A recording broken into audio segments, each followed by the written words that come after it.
हम सबको ये जो शरीर दिया है, हम ढांचे से मानव दिखाई देते हैं, परंतु मानवता अगर हमारे अंदर नहीं है तो मनुष्य रूपेण मृगाश्च, रूप तो हमारा मनुष्य का है, परंतु हम मृग की भांति विचरण कर रहे हैं। वैसे तो 84 लाख प्रकार के जीव जंतु परमात्मा ने पैदा किए हैं, उसमें ये वनस्पति इत्यादि भी आती हैं। उन सब में चेतना का एक विकास, ये जो वनस्पति इत्यादि है, जिसको उद्भिज कहते हैं, पृथ्वी से निकलने वाले, और ये जो स्वेदज हैं, मतलब जिसको वायरस कह सकते हैं, बैक्टीरिया के रूप में देखा जा सकता है, जो छोटे जर्म्स हैं, वो सब स्वेदज के नाम से जाने जाते हैं। उनमें चेतना का 2 विकास है। और सांड, अंडे के साथ जायमान होने वाले जीव, उसमें चेतना का 3 विकास है। उसमें जलचर भी आते हैं, नभचर भी आते हैं और थलचर भी आते हैं। पृथ्वी पर रंगने वाले, चलने वाले, आकाश में उड़ने वाले, जल में रहने वाले। और इसके बाद जरायुज, जिसको सपिंड जायमान होने वाले जीव जो हैं, उसमें चेतना का 4 विकास है। मानव के लिए परमात्मा ने एक विशेष भेंट दी है, जो परमात्मा की सबसे श्रेष्ठ कृति मानव, उसको परमात्मा ने 5 से लेके 8 तक बढ़ने का अवसर दिया है। चेतना का 5 विकास प्रत्येक मानव में है। अब उसको हम और विकसित कर सकते हैं, मानव से महामानव बन सकते हैं, नर से नारायण बन सकते हैं। फिर समाज कहता है कि ये तो भगवान के अवतार हैं। इसके लिए हमारे ऋषि महर्षियों ने किस प्रकार से सही मानव बन सके, बहुत बड़ा प्रयास किया, बहुत सही प्रयास किया। उसमें गर्भाधान से लेके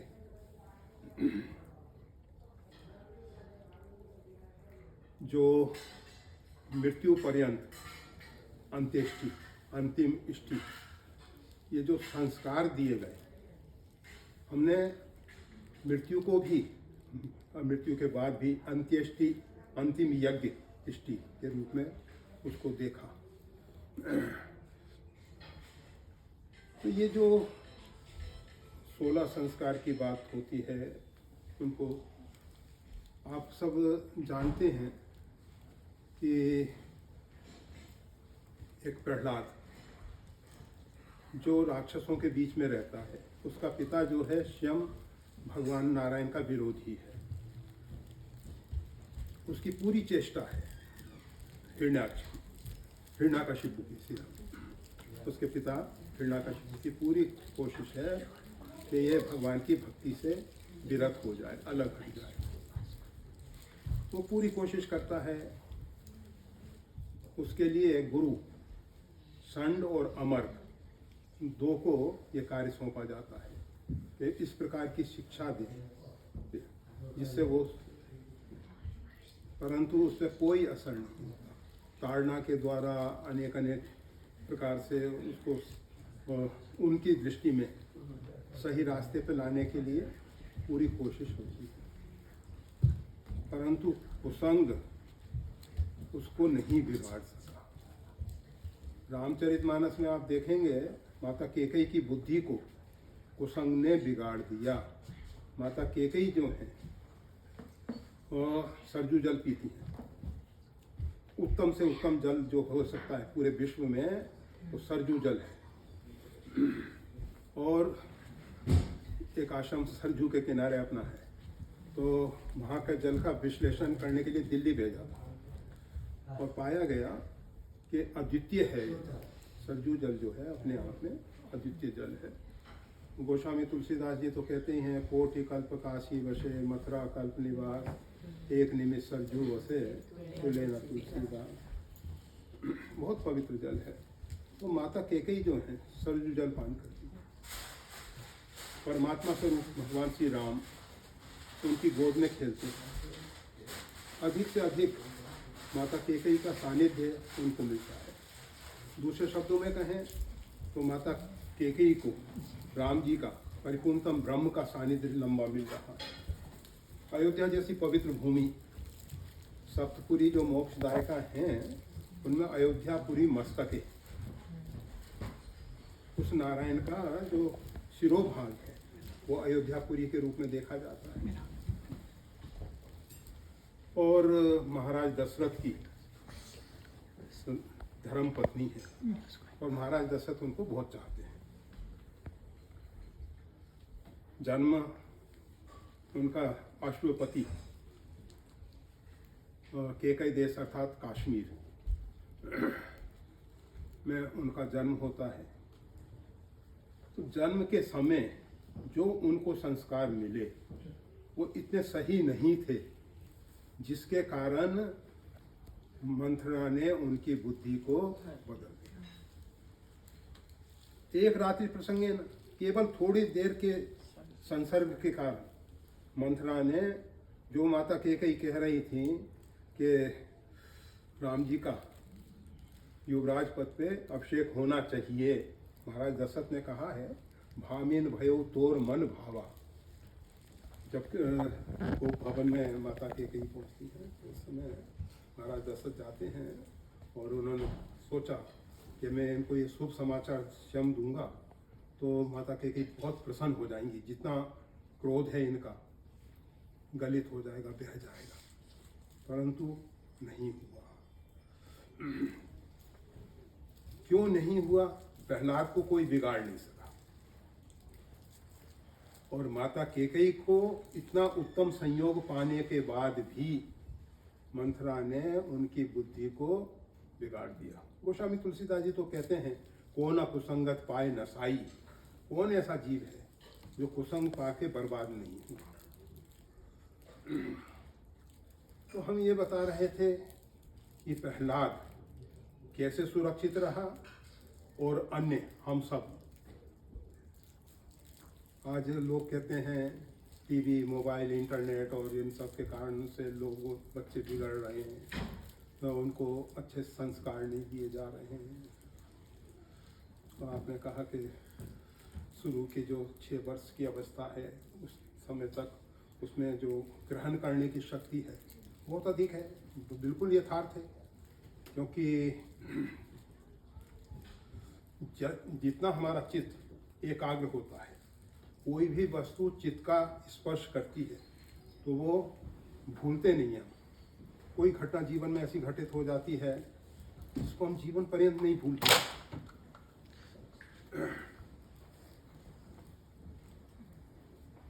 बहुत सी बातें ऐसी हैं स्कूल में, कॉलेज में बच्चे पढ़ते हैं, भूल जाते हैं। और कुछ बातें ऐसी हैं कि जीवन पर्यंत नहीं भूल जाती।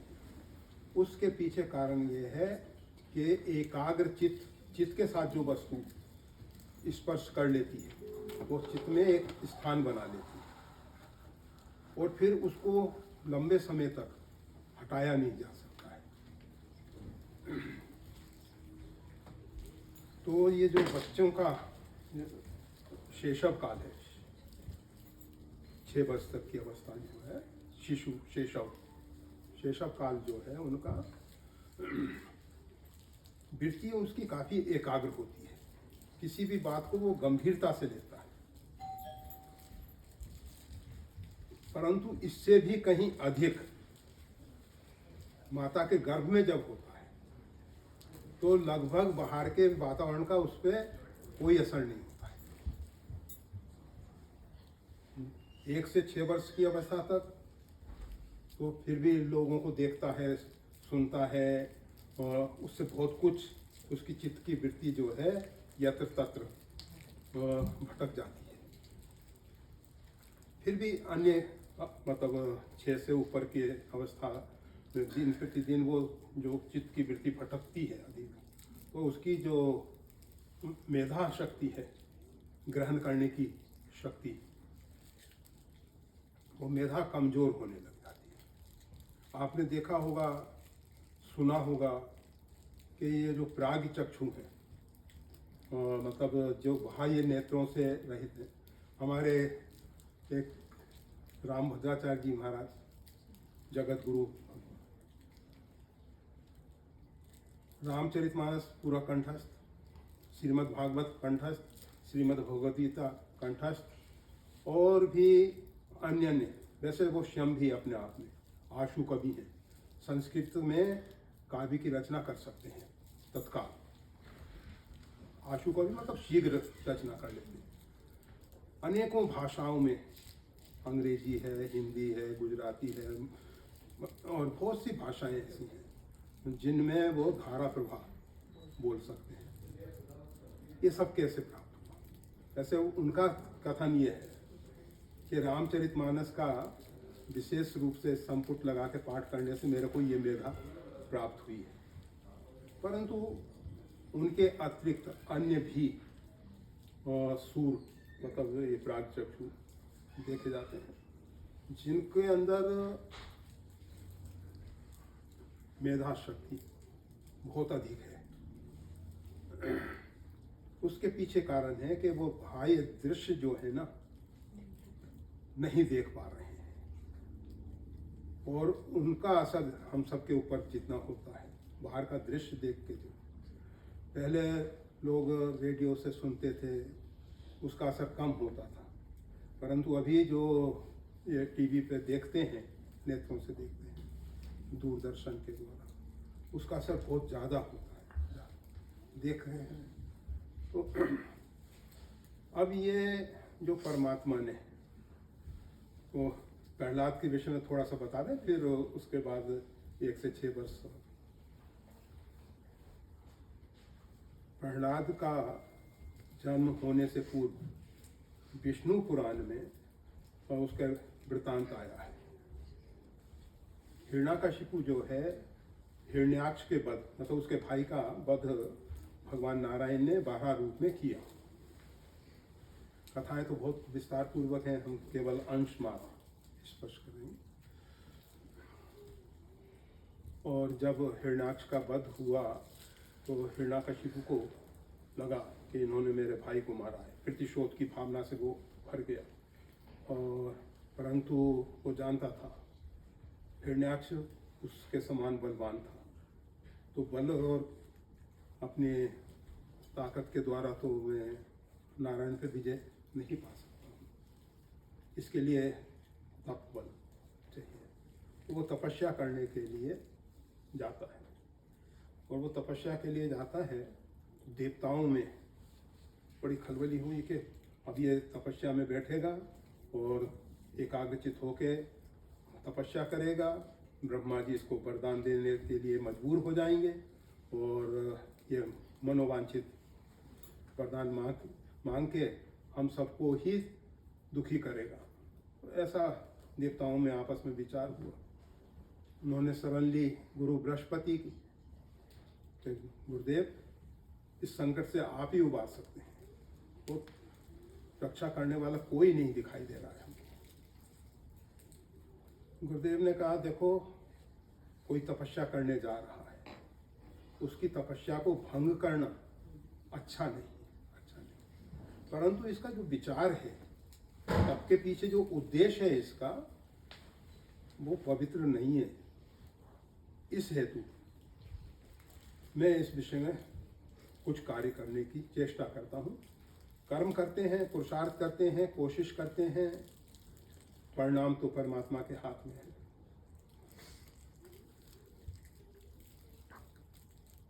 बृहस्पति जो है, जिस वृक्ष के नीचे हिरण्याकशिपु ध्यानावस्थित बैठा हुआ था, उस वृक्ष के ऊपर बैठ गए तोते के रूप में, और उन्होंने नारायण नारायण नारायण बारंबार परमात्मा के मधुर मंगलमय नाम का उच्चारण किया, और उस नाम की ध्वनि ने, भगवान के नाम की ध्वनि, भगवान का रूप का आकर्षण हमारी चित्त वृत्तियों को एकदम आकर्षित करता है। भगवान श्री कृष्ण का जो कृष्ण नाम है, आकर्षण के कारण है, वो सबको आकर्षित कर लेते हैं। जैसे हरि सब कुछ अपहरण कर लेते हैं, इसलिए वो हरि हैं। जितने भी भगवान के नाम हैं उनकी कुछ विशेषण के रूप में है। तो नारायण नारायण सुन के वो जो चित्त को एकाग्र कर रहा था और उस शक्ति को पाने के लिए, अमर होने के लिए, अपराजित होने के लिए वो उसकी वृत्ति बदलने लग गई। उसके अंतःकरण में लगा के नहीं क्या प्रतिशोध की भावना में है, और फिर नारायण से विरोध करना, परमात्मा से विरोध करना उचित नहीं है। उसने अपने मन को बहुत समझाना चाहा, परंतु उसका मन मानने को तैयार नहीं। उसने कहा छोड़ो इस तपस्या को, चलो घर पे आ गया। माता कयाधु ने, उसकी पत्नी कयाधु ने देखा कि पतिदेव तपस्या के लिए गए और इतनी जल्दी आ गए। उनको कमरे के अंदर लाए, अपने भवन के अंदर लाए, पद प्रक्षालन करके आसन पे बैठाया, पंखा से हवा करते हुए कहा कि स्वामी, मैं जानती हूँ आप जिस कार्य को प्रारंभ करते हैं उसको पूरा किए बिना लौटते नहीं है। ऐसा कौन सा कारण बना जिसके कारण आप इतने शीघ्र आ गए? क्या आपको लक्ष्य की प्राप्ति हो गई? आपने वरदान की प्राप्ति कर ली? नहीं, इतनी जल्दी कहाँ वरदान मिलेगा? मेरा जो लक्ष्य है वो तो बहुत कठोर तपस्या साधना के बाद प्राप्त होने वाला था, इतनी जल्दी नहीं हो सकता था। फिर कौन सा कारण बना? उसने बताया कि एक वृक्ष पे जिसमें मैं बैठ के तपस्या कर रहा था, एक तोता आया और कहने लगा नारायण नारायण नारायण। माता कयाधु ने कहा कि भले ही न चाहते हुए भी इन्होंने भगवान का नाम दिया है, और भगवान का नाम जिस भी प्रकार से दिया जाए, भाव कुभाव अनकाल समूह, नाम जपत मंगल दिव्य, किसी भी प्रकार से। वैसे दोनों बातें ख्याल रखनी चाहिए। अगर हम नाम को विधिवत जपते हैं तो उसका पूरा लाभ मिलता है, और हम विधि का पालन नहीं करते हैं, जैसा भाव कुभाव अनकाल समूह।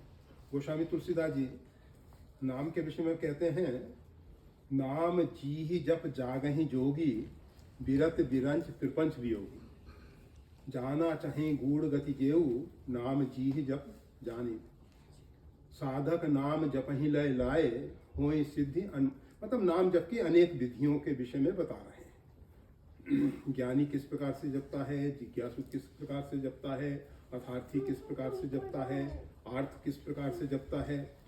और बाद में उन्होंने कहा कि भाव कुभाव अनकाल से, किसी भी प्रकार से भावपूर्वक जपो, अच्छी बात है। बैर भाव से जपो। भगवान जो है कंस इत्यादि के विषय में कहते हैं, रावण इत्यादि के विषय में कहते हैं, राक्षसों के विषय में कहते हैं, बैर भाव सुमरत मोहि निश्चय।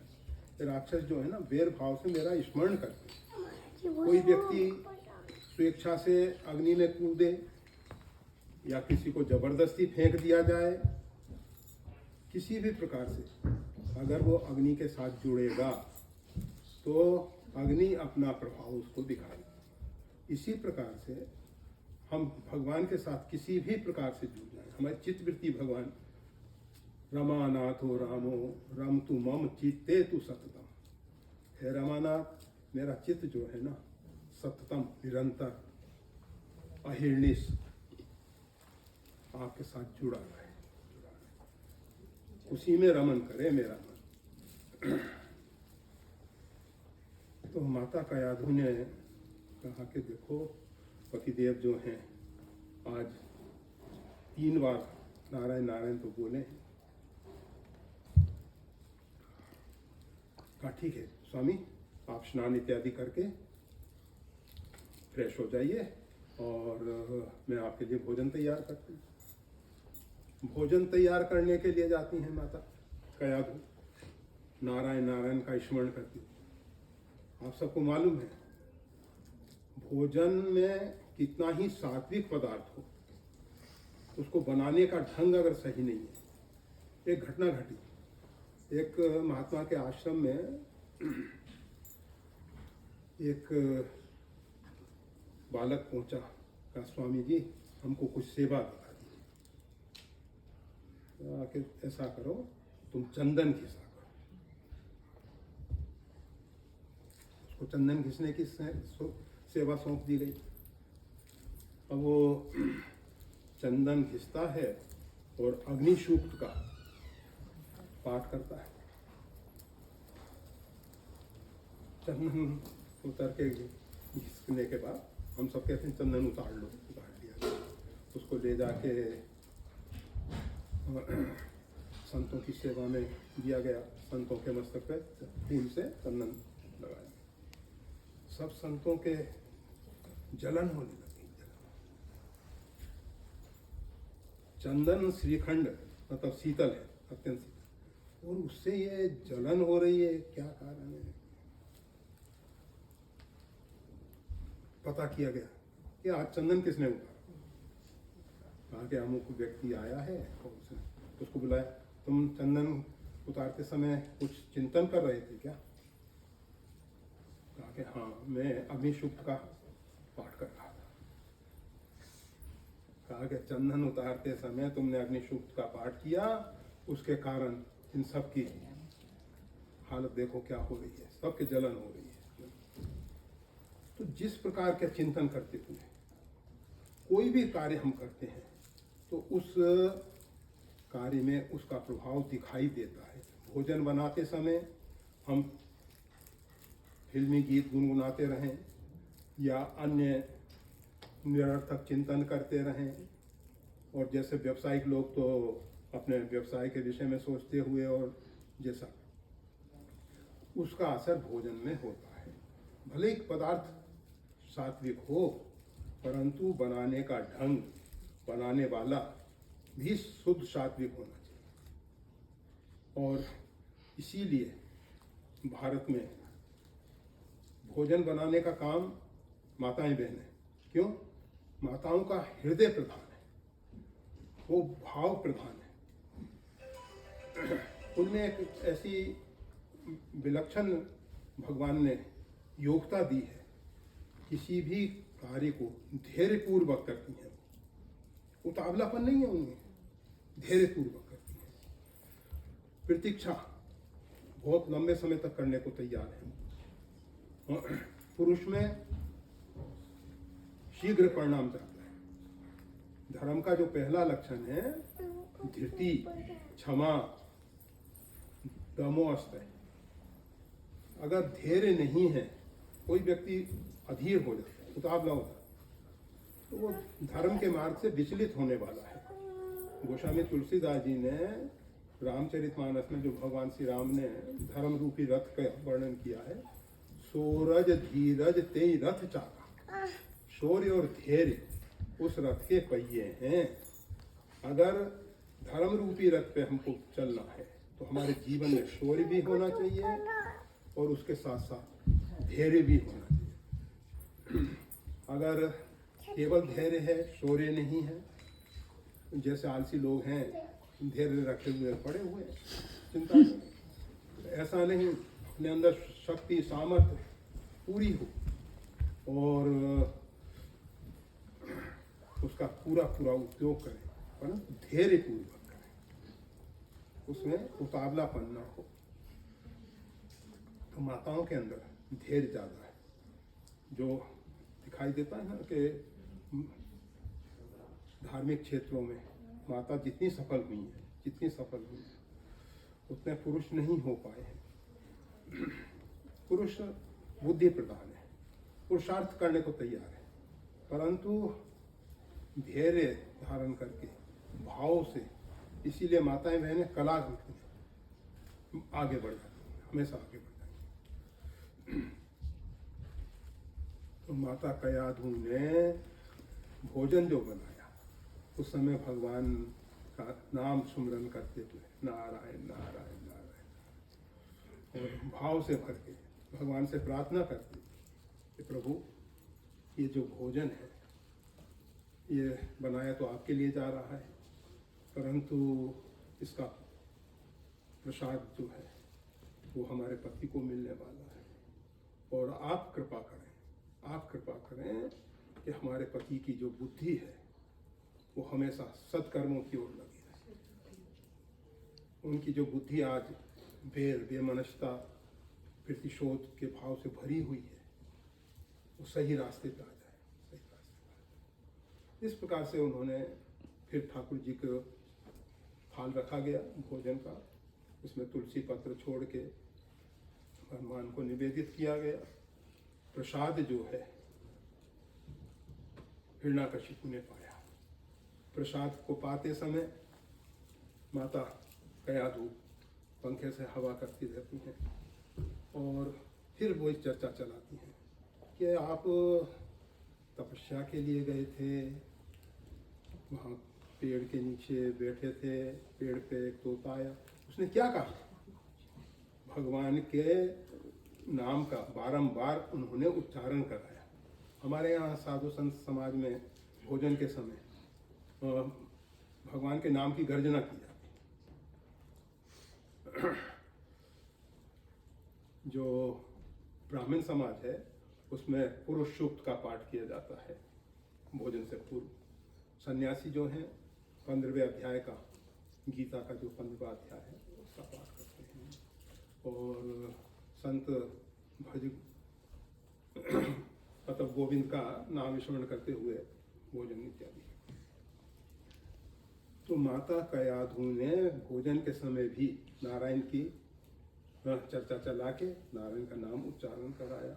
बाद में जब वो शयन के लिए गया तो उस समय भी वही नारायण का नाम बारंबार उच्चारण कराया गया, और कहा जाता है उसके बाद गर्भाधान हुआ है और उसी से प्रहलाद गर्भ में आए हैं।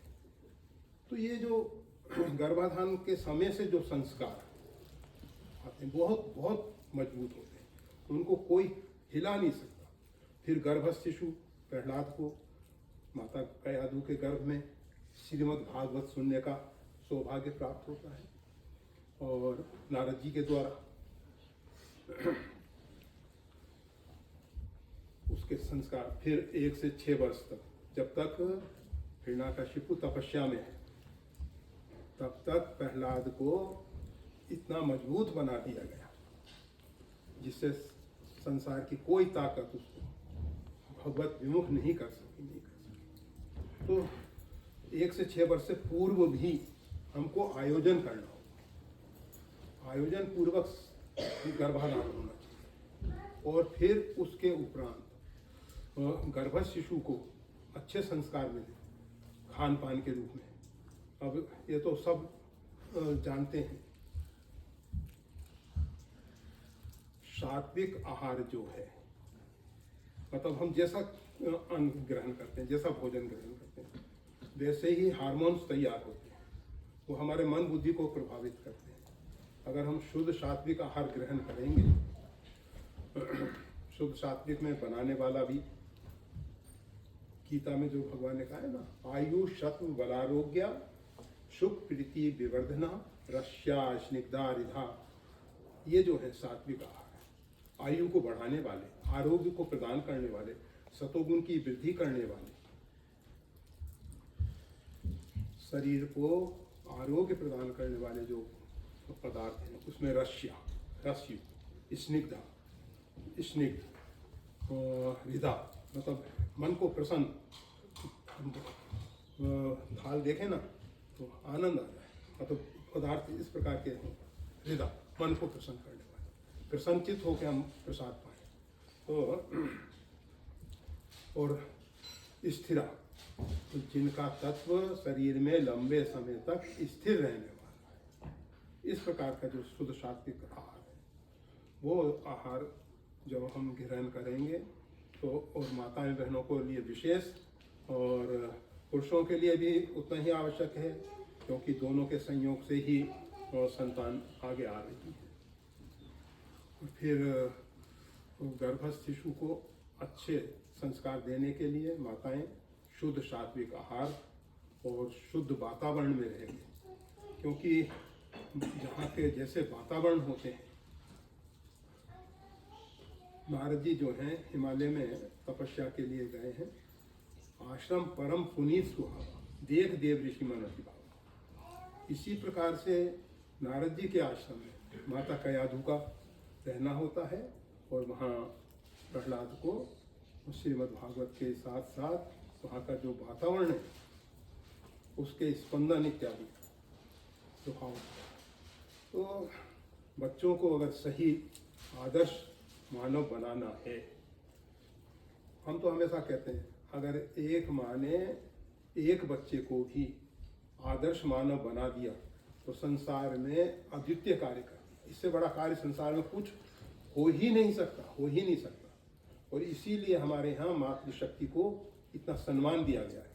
हमारे यहाँ कहा जाता है अगर सन्यासी है और वो माता के दर्शन करता है, माता के सामने आता है या माता उसके सामने आती है, तो वो साष्टांग प्रणाम करें।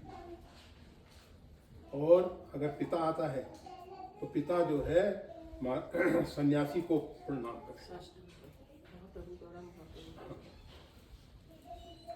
माता का स्थान इतना ऊंचा क्यों? क्योंकि माताओं ने संपूर्ण संतान को संस्कार दिए हैं, मानव बनाया है। और जितने भी महापुरुष इस पृथ्वी पे आए हैं वो सब माताओं की ही देन है, माताओं की देन है। भाषा के विषय में हम सब कहते हैं मातृभाषा। माता जो भाषा दे देती है, वैसे तो सारांश में 1 से 6 वर्ष तक, क्या पहले से लेके 6 वर्ष तक, और हम तो कहेंगे जब तक बच्चा माता के निकट रहता है तब तक उनको, बहुत से माता पिता को हमने देखा है कि जो बच्चों को अच्छे संस्कार देने के लिए श्यम टीवी इत्यादि अलग रख देते हैं कि नहीं, और हम भी देखेंगे तो बच्चा भी वही देखेगा। हम अगर जैसा आचरण करेंगे तो वो भी ऐसा करेगा।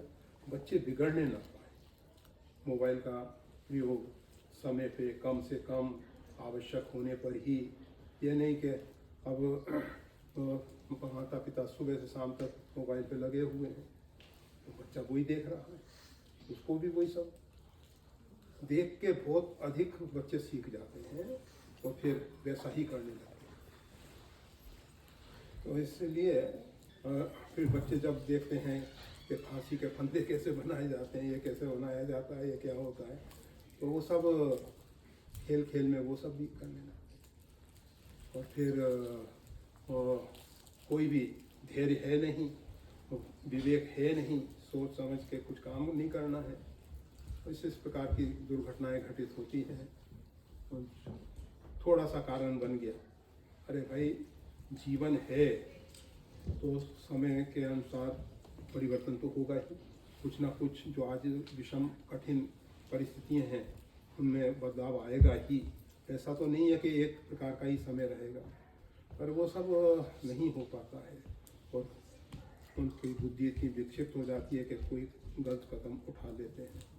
तो ये जहाँ तक संभव हो 1 से 6 वर्ष ज़्यादा महत्वपूर्ण है, गर्भ के अंदर का समय बहुत महत्वपूर्ण है, और 6 से 15 तक का भी बहुत महत्वपूर्ण समय है, और फिर उसके बाद का तो काफ़ी हल्का हो जाता है, काफ़ी हल्का हो जाता है, क्योंकि बाहर के वातावरण का उसके ऊपर ज़्यादा असर होने लगता है। तो इतने समय में माता पिता स्वयं शुद्ध सात्विक आहार लें। हम बच्चे को कहते हैं कि महाराज जी को प्रणाम करो, जय जय करो, नमस्कार करो, मत्था टेको। अगर कहने की जगह हम स्वयं करने लग जाएंगे तो बच्चा अपने आप करने लगता है। और हम केवल बच्चे से कहते हैं तो बच्चा नहीं करेगा, उसका अहंकार खड़ा हो जाता है कि नहीं, ये नहीं करना है। जो भी हम कहेंगे वो मानने को तैयार नहीं है। तो अच्छा ये है, अगर बच्चों को अच्छे संस्कार देने हैं तो हम सुधरें, हम सही रास्ते पे स्वयं चलें, और अगर हम सही रास्ते पे चल रहे हैं तो निश्चित है कि बच्चे भी अनुसरण करेंगे। और आज के समय में और इस राष्ट्र में ज़्यादा आवश्यकता है।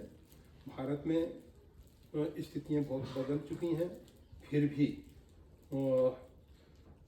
जो माता पिता के संस्कार हैं बच्चों में आ रहे हैं। आपको मालूम है यूके का प्राइम मिनिस्टर जो है भारतीय मूल का है, भले वो अफ्रीका में रहा, फिर जन्म उसका यहीं यूके में ही हुआ, पर अभी भी वो दीपावली पे दीप लगाना, गौ की सेवा करना और संध्या समय दीप लगाना, वो संस्कार जन्मजात आए हैं, परंपरागत। और यहाँ के क्षेत्र में ये सब बातों का तो अभाव हो रहा है।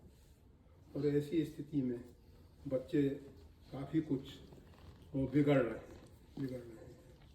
बिगड़ने का अर्थ ये है कि मानवता से दूर हट रहे हैं, उनके अंदर दानवता प्रवेश कर रही है, आसुरी भाव आ रहे हैं।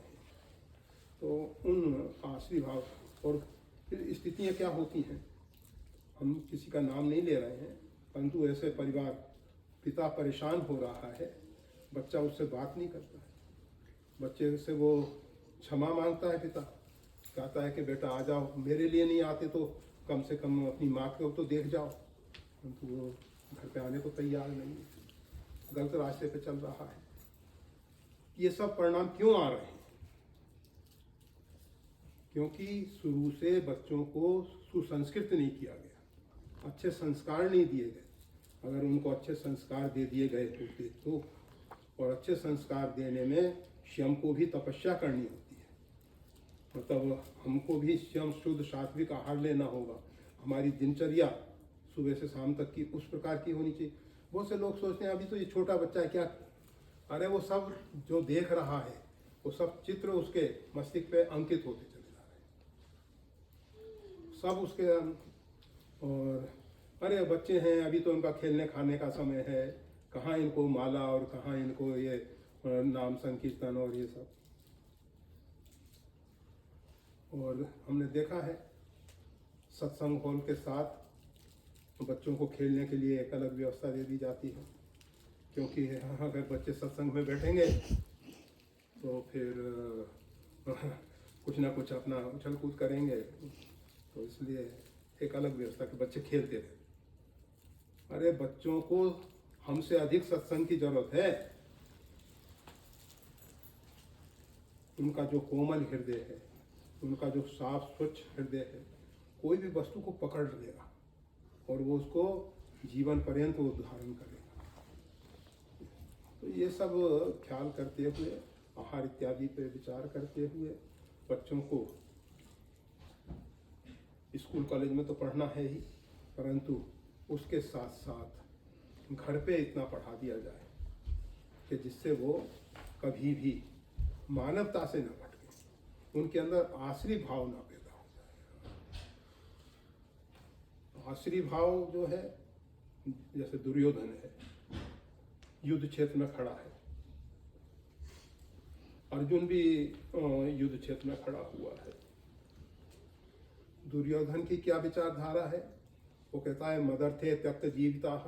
ये जो 11 अक्षोणी सेना आई है, मदर्थे मेरे लिए शरीर त्याग करने के लिए तत्पर है। वो चाहता है कि मेरी सुख सुविधाएं जो हैं बनी रहें, समाज भले ही पूरा नष्ट हो जाए। अर्जुन कहता है हम अपने परिवार वालों को मारकर रुधिर में सने हुए भोग नहीं भोगना चाहते। वो भी भोग भोगना चाहता है, दुर्योधन भी भोग भोगना चाहता है, परंतु अर्जुन सब परिवार, सबको मिलके, सब मिलके भोग भोगे, पूरा परिवार मिलके भोग भोगे, ये नहीं कि अकेले अकेले हम। तो ये जो आसुरी विचारधारा है, हम हमेशा कहा करते हैं केवलादो भक्ति, केवलादो भक्ति, केवल अग वही है, केवल पाप वही है जो केवल अपने लिए जी रहा है, अपने आप को हाड़ मांस का शरीर मात्र मान के केवल जो शरीर के लिए जी रहा है, शरीर की मीमांसा करता है, शरीर की तुष्टि पुष्टि में लगा हुआ है, वो सब आसरी भाव वाले हैं, और जो अपने और समाज को लेके मानवता के लिए जो कार्य कर रहे हैं वही सही अर्थों में मानव हैं। और मानव को जो भगवान ने कृपा करके अवसर दिया है चेतना को विकसित करने के लिए, क्योंकि शरीर के अंदर बहुत बड़ी शक्ति काम कर रही है, परमात्मा की शक्ति काम कर रही है, और उससे बड़ी शक्ति तो संसार में कोई है ही नहीं। उस शक्ति को सुनियोजित करके, जागृत करके, जो सुषुप्त अवस्था में पड़ी हुई सही दिशा दें। हम अपने मन मस्तिष्क को किस प्रकार से संतुलित रख सकें, संयमित रख सकें, उसके लिए प्रयास करना है, और अपने साथ साथ बच्चों को भी वो सब सिखा सकें। अगर हम स्वयं नहीं करेंगे तो बच्चे नहीं करने वाले हैं, इसलिए हमको स्वयं को भी करना है और उसके साथ साथ वो बच्चों को भी प्रेरित करना है। वो कहते हैं कि महात्मा गांधी जी के पास एक माँ अपने बच्चे को लेके गई, कहा कि बापू ये गुड़ बहुत खाता है, दांत खराब हो रहे हैं इसको आप समझाओ ना। कहा कि एक सप्ताह बाद आना। एक सप्ताह के बाद गई तो बापू ने कहा कि देखो बेटा, गुड़ जो है ना, जितनी आवश्यकता है उतना ही खाना चाहिए। शरीर के लिए जितने मिष्ठान की जरूरत है उतना ही मिष्ठान लो, उसके अतिरिक्त अन्य तत्वों की भी पूर्ति करनी होती है। और सिर पे हाथ फेरा और आके ले जाओ। देखा कि बच्चे में परिवर्तन आ गया। माँ फिर पुनः गई, बापू से कहा कि बापू आपने तो चमत्कार कर दिया, परंतु आप अगर एक सप्ताह पूर्व ऐसा कर दिए होते तो। माँ एक सप्ताह पूर्व मैं भी गुड़ बहुत खाता, मैंने कहा कि इसको अगर उपदेश दूंगा तो मेरा उपदेश नहीं लगेगा। हम कहते हैं कि सिगरेट नहीं पियो, ऐसा नहीं करो, हम सिगरेट फूंक रहे हैं, हम चिलम लगा रहे हैं, हमारा क्या उपदेश? स्वयं आचरण करें। तो माता पिता को अगर बच्चों को सही आदर्श मानव बनाना है तो स्वयं सही आदर्श मानव बनना पड़ेगा। और जैसे आप बच्चों से अपेक्षा कर रहे हैं उस पर पहले आपको चलना होगा। हम असत्य भाषण करें, हम चोरी छल कपट, और हम चाहें कि बच्चे हमारे सत्य आचरण करें, सत्य भाषण करें, झूठ छल कपट फरेब से बचें, नहीं होगा सब। हमारा असर उन पे आने ही वाला है। इसलिए अगर बच्चों को सही संस्कार देने हैं तो हमको सही अर्थों में मानव बन जाना चाहिए। और जो व्यक्ति किसी भी प्रकार से परमात्मा के साथ जुड़ जाता है, करऊं सदा तिनकी रखवारी, जिन बालक राखी महतारी। जैसे माता जो है बच्चे का हर एक प्रकार से ख्याल करती है, इसी प्रकार से परमात्मा अपने आश्रित भक्तों का जो परमात्मा के साथ जुड़े हुए हैं उनकी रक्षा भगवान करते हैं। हमारा मन तो है हमेशा नीचे की ओर रहता है, पतन की ओर ही जाने मन, परंतु परमात्मा ही हमारी रक्षा करते हैं। हठी हठी आधम उधारे। भगवान जो हैं बलपूर्वक हठात बलात् अधम का उद्धार करते हैं। तो हमारा मन जो है कहीं भी गलत दिशा में जाए तो वो परमात्मा जो है अपने आश्रितों की सब प्रकार से रक्षा करते हैं। तो परमात्मा के साथ जुड़ जाएं, शुद्ध सात्विक पवित्र आचरण हो हमारा, तो वैसा ही फिर बच्चों में प्रतिफलन होगा ही। अगर बच्चों को सही आदर्श देना है, बनाना है, तो ख्याल करना चाहिए। आप श्री रामायण जी महाराज।